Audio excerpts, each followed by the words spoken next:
April 21st, 1908, I reached the North Pole and unfurled the stars and stripes.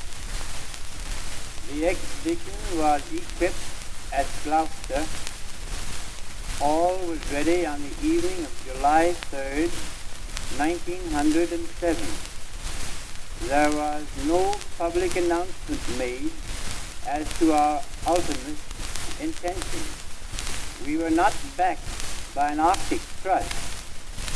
The venture was given life from the purse of John R. Bradley of New York. I shaped its destiny. We believed then, as we do now, that there would be time enough to fly the banner of victory. You have done that for us. At Enowetok, the northernmost human settlement, the final preparations were made.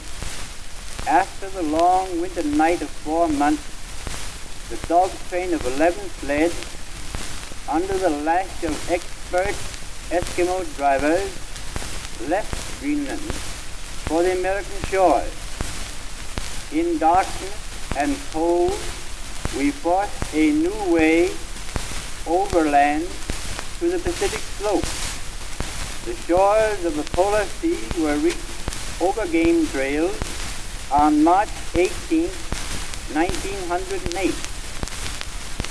Now begun the desperate dash over the Polar Sea. For this I selected 2 trustworthy Eskimos as companions. Together with 2 sleds, provisions for 80 days, drawn by 26 dogs, we pushed over the leg-breaking irregularities of the polar pack.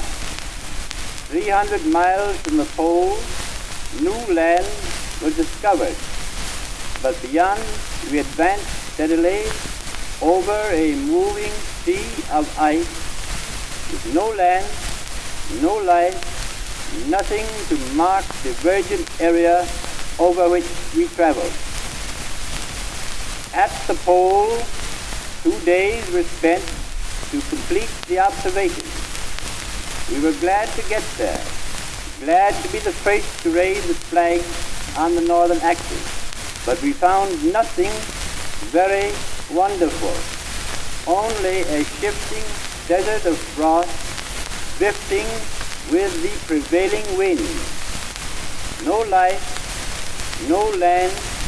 We were the only pulsating creatures in a dead world of ice.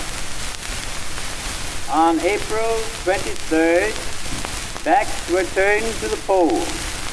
In a long return march, we were carried adrift far west of our intended return march. Exhausted food supplies and unfavorable ice conditions compelled a southerly route to Jones Sound. Here we were beset for the winter without food, fuel, or ammunition. With the bow and arrow, the lance and other primitive methods, we fought the muskox, the bear and the walrus. Meat and skin and fat thus secured from a cheerless wilderness. In an underground den, the long winter night was spent, and waging a similar warfare, the shores of Greenland were finally reached with a successful record of the polar conquest in April 1909.